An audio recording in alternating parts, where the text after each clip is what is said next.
Next week, we're going to be featuring Josh McDowell all week. Now, Josh is no stranger to most of our viewers. We have had him here several times years ago, and back on the old location of 100 Huntley Street, and then over the past 20 years here in this location, he's been here time and time again. About a little less than a year ago, I sat down with him for a lengthy series of interviews. Thrilled to have him back, and he's going to be featuring his book, Undaunted, which is a remarkable story about his life. It's unlike any of the other books you've read of Josh's. He's written 127? 140. Oh, 140. I mean, you write books like so. I plagiarized 3 of them. But anyway, welcome, Josh. I mean, you're an old friend. You're no stranger. And who are you? I would be Jim. We understand that you're having memory problems. Photographic mind and no film. There you go. We won't talk about the book that much here, except to say that it's really a biography, and it's a gripper. I mean, you had one horrible childhood, and it took some courage, I think, to write about it. No? I couldn't have written about it 10 years ago. Yeah. Yeah. Because, it's all a process, God working in your life, working through, using it to His glory. Yeah, but we're talking about sexual abuse, we're talking about family violence, we're talking about an alcoholic father, a severely overweight mother, strife with brothers and sisters, and the parents especially. It's really quite a book, and I know that our viewers are going to love it and be very challenged by it. But bring me up to date on Josh McDowell and his ministry. I mean, you're always coming up with something new. There's always another book. Look who's talking. I bet you are never satisfied with the status quo, Jim. No, that's you true. And I'd get bored if we had to. Well, yeah, I suppose we think would. out of the box and think big and do it to all His I know glory. is that when I grow up, I want to be like you. Okay, so there you go.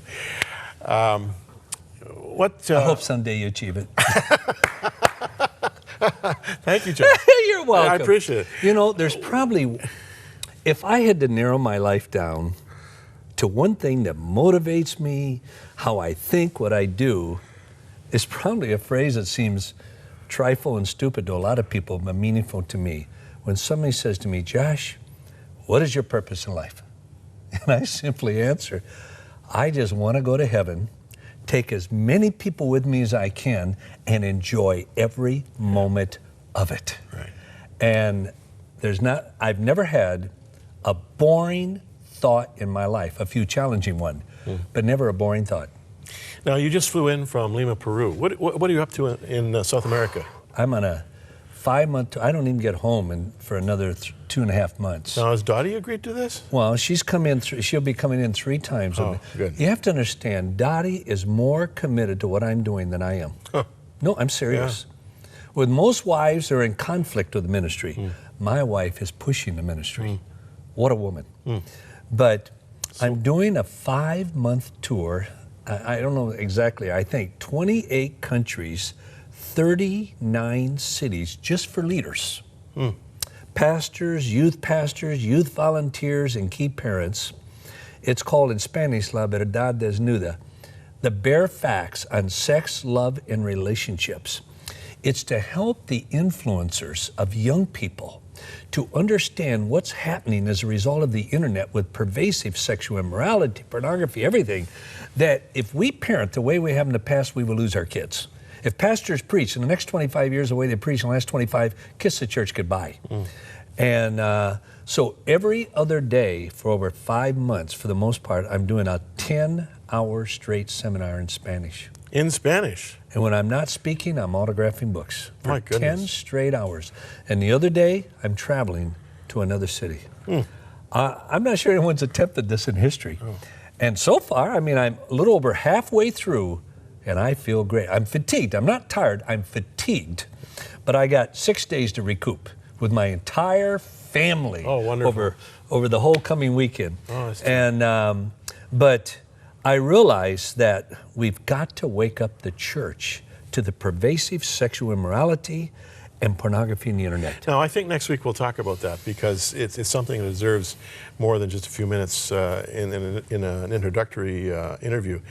When you say if preachers preach the way they've preached the last 25 years, we're going to lose the youth. What do you mean by that? And what, for pastors who are watching and really respect you, well, they better waken up. What do they need to be doing?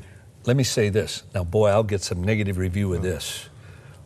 If somebody said, what do you think is one of the greatest challenges of the church? I'll say, easy. It's pastors 40 years old and older. What? How can they won't change? Truth doesn't change.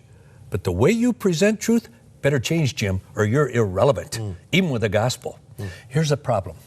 About 12, 15 years ago, atheists, agnostics, those that hate your faith and my faith, hardly had access to our children. They wrote a book, few people read it. If they did a lecture, few people went. Until maybe the third, fourth year in the university. Now, they have the internet has leveled the playing field. I'll tell any pastor, the atheists, the agnostics, the skeptics that despise everything that you and I stand for have almost equal access to your children in your church as you do through the internet. They're all just one click away. This is why in my country, 12, 15 years ago, the phrase used to be, if you didn't reach a child by the time they were 18, you probably wouldn't reach them. You know what it is now? 12th birthday. A few years ago, if you didn't reach them by their 12th birthday, 36% would still come to Christ. You know what it is now? 4%. Why? The internet. Kids at 9, 10, 11, 12 years old are facing challenges to their faith that you never faced the last year in the university. And the last year in the university, you struggle with the intellectual, emotional challenges to your faith. You had a hard time answering it. 9, 10, 11, 12-year-olds, they don't have answers. And this is why upwards of 70, 80% of kids in America, and it's probably more true in Canada, are walking away from their faith, the church, within 12 to 18 months of high school graduation. I've been saying for years that was going to happen. Nobody listened to me about 4 years ago. Now I'm saying this, Pastor, if you don't change the way you're speaking, the next great exit has already happened with between 11 and 12 years old, 6th and 7th grade. It's already happening. Why? You no longer can preach the emotional, can preach the gospel without a defense of it. Because almost anything a pastor teaches now, almost every kid will Google. Is it true? I've seen young people Googling while I'm preaching. Oh, that's right. They're checking something out. I mean, you may make some factual statement, and they're checking you out. And I'll guarantee you some of them are looking at pornography. Yeah. In church. Oh, absolutely. Yeah. Absolutely. Yeah. Right in church. So I'm telling pastors, if you teach the way you have in the past, which is basically teaching truth without the context of relationships, it won't work today. All truth from Genesis to Revelation was taught for the context of relationships. So I wrote a book on this called The Unshakable Truth. Well, we did a whole series on it. Yeah, we did a whole series on it, yeah. 4 simple steps for pastors preaching now. First of all, and these were historical from Justin Martyr. First of all, what is that truth? What do they need to understand about that truth? Second, why should I believe it? Third, so what? So what? God is a creator, God, and there's evidence to prove it. So how does it affect me? So what? Fourth, how do I experience that truth? Now, I'll usually teach in my life. Nope. How do I experience that truth in my life and in community, in the body of Christ?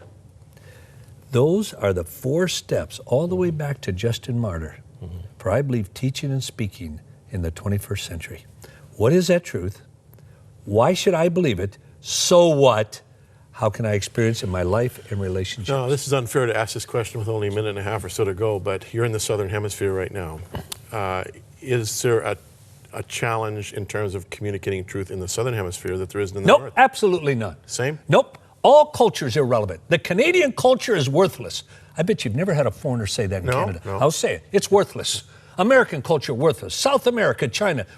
These people get upset. I said, don't come to me and say, we do it differently in our culture. It doesn't make sense anymore. Why? Jim, pastors better wake up to this all over the world. There's only one culture in the world for all those 25 years old and younger. What is it? Internet Facebook. Culture. Yeah, Facebook, right. Facebook. There's one culture. Yeah. For those 25-year-old, the Canadian culture is irrelevant. The American culture is irrelevant. The Chinese culture they pride, irrelevant. There's one culture, the internet. And here's our problem. of all of us as teachers, speakers, preachers, pastors, when it comes to the internet, we don't understand it. We're immigrants. Every kid 13 years old and younger is a native. Right. Almost every kid 13 years old can beat almost any filter in the world. Yeah. And boy, pastors better take time and understand the internet. I understand it pretty good for a man 72 years old. I struggle with it. But let me tell you, you want to minister to kids today, you better understand the internet and Facebook. Absolutely. There's one culture. Yeah. So it doesn't matter if you're in China, Russia, wherever. Let me show you what it is. No matter what culture I'm in, I can be talking about anything. You know what one of the first 2 or 3 questions always would be? Dr. McDowell, what about oral sex? Number 1. It doesn't matter if I'm in any Muslim country, South America, Asia, China, whatever. Why? The internet. Yeah. One culture. Dr. McDowell, what about oral sex? Whoa. Oh. One culture. Well, this is a man who really knows what he's talking about, and you're going to enjoy him all next week. And we'll be offering the book Undaunted, a remarkable story of his life. And we look forward to it. Thanks for coming our way, Josh. Look forward to next week. I do too. All the best. Thanks, guy.